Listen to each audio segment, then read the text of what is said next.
Some people wake up tired, not physically, mentally, even after sleep, even after rest, even when the day hasn't started yet.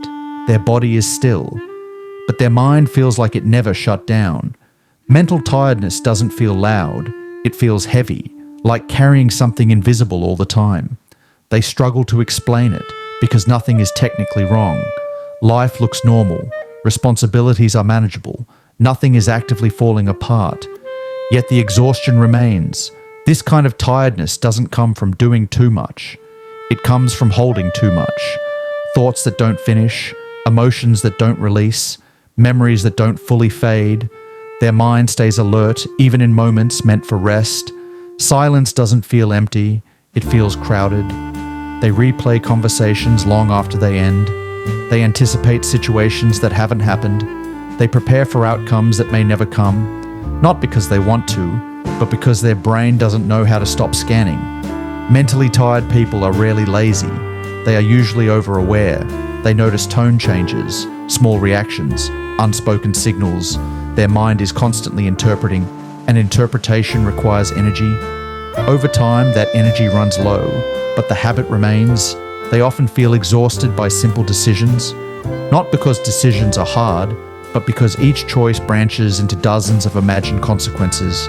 They don't just choose, they calculate. Even rest becomes effort. When they sit still, their thoughts move faster.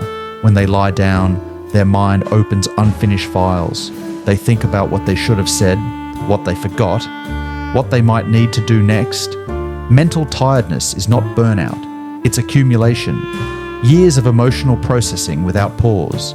Years of internal pressure without release. Years of staying mentally alert for safety. For many, this pattern began early, when being aware meant avoiding conflict, when thinking ahead meant staying protected, when silence required vigilance. The brain learned a rule: staying alert is safer than relaxing. So it stayed on, even when it no longer needed to. Over time, this constant readiness becomes draining. They don't feel energized by good news. They don't feel refreshed by free time, because their mind treats everything as input. Every experience gets processed. Every interaction gets stored.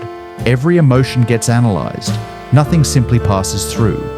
This creates a deep sense of fatigue that sleep cannot fix. They may feel disconnected, not because they don't care, but because caring costs energy they don't have. They withdraw not out of disinterest, but out of mental overload.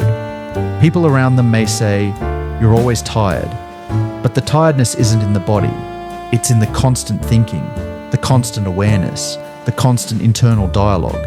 They rarely feel fully present, because part of their mind is always somewhere else, reviewing, preparing, anticipating.